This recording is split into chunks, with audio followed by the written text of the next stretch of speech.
দেখতে দেখতে শীত প্রায় শেষের দিকে। আর এই শীতের মধ্যে গ্রামে না আসলে হয় বলেন? তো আমার কিন্তু গ্রামের পরিবেশটা ভীষণ ভালো লাগে। আপনাদের কেমন লাগে জানি না। হ্যালো এভরিওয়ান, আসসালামু আলাইকুম। কেমন আছেন সবাই? আশা করি সবাই ভালো আছেন। আলহামদুলিল্লাহ, আপনাদের দোয়া ও ভালোবাসায় আমিও অনেক ভালো আছি। আজ শুক্রবার, তাই ছুটির দিনে চলে আসলাম গ্রামের বাড়িতে সবার সঙ্গে দেখা করতে। অনেক দিন হলো কারোর সঙ্গেই দেখা করা হয় না। তো ভাবলাম যেহেতু আজকে ছুটির দিন একটু গ্রাম থেকে ঘুরে আসি। তো মালিহাকে নিয়ে মালিহার বাবার সঙ্গে আমরা গ্রামে চলে আসলাম। আসার পরে ঘরে থেকে সেই দূর থেকে এই হলুদ রঙের সরিষা ফুল দেখা যাচ্ছে। তো ঘরে তো আর মন বসলোই না। ভাবলাম আগে যাই আমরা সরিষার ভুঁইটা দেখে আসি, মাঠে থেকে ঘুরে আসি। তাই মালিহাকে নিয়ে চলে আসলাম সরিষা খেতে। যেহেতু মাঠে মালিহার এর আগে কখনোই হাঁটার অভিজ্ঞতা নেই, অনেক কষ্ট হচ্ছিল, মনে হচ্ছিল ও নতুন করে হাঁটা শিখছে। আর অনেক কিছুই নতুন দেখছে, দেখার পরে ওর বাবাকে প্রশ্ন করছে, ওর মনে অনেক কৌতূহল জাগছে যে এটা আসলে কি। সরিষা ফুল এর আগে কখনো দেখেনি, এই প্রথমবার সরিষা ফুল দেখলো, দেখে কিন্তু সে অনেক খুশি। এখন কিন্তু একদম দুপুর 2টা বাজে। তারপরও আমরা খাওয়া দাওয়া বাদ দিয়ে আগে চলে আসলাম মাঠে সরিষা ফুল দেখার জন্য।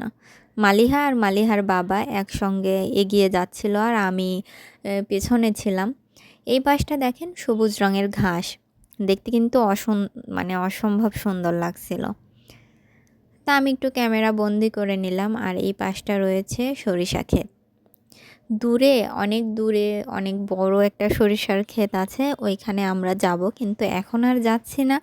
এখন কাছে যেটা আছে সেটাই দেখছি।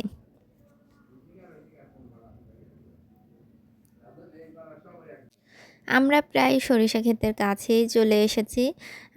মালিহা কিন্তু অনেক এক্সাইটেড, কারণ হচ্ছে এই হলুদ রঙের ফুলগুলা ওর খুবই পছন্দ, বিশেষ করে হলুদ গোলাপি এই কালারগুলা ওর খুব পছন্দ।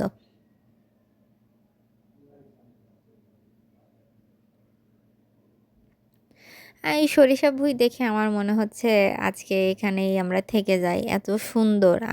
আমার কাছে অনেক ভালো লাগছিল। দেখেন দূর থেকে কি সুন্দর দেখা যাচ্ছে, আর মাঠটা কিন্তু অনেক বড়, প্রায় পুরো মাঠ জুড়েই সরিষা ক্ষেত ছিল।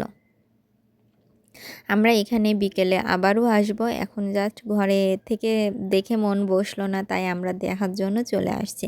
বিকেলে সবাই মিলে আমরা এখানে আবারও চলে আসব।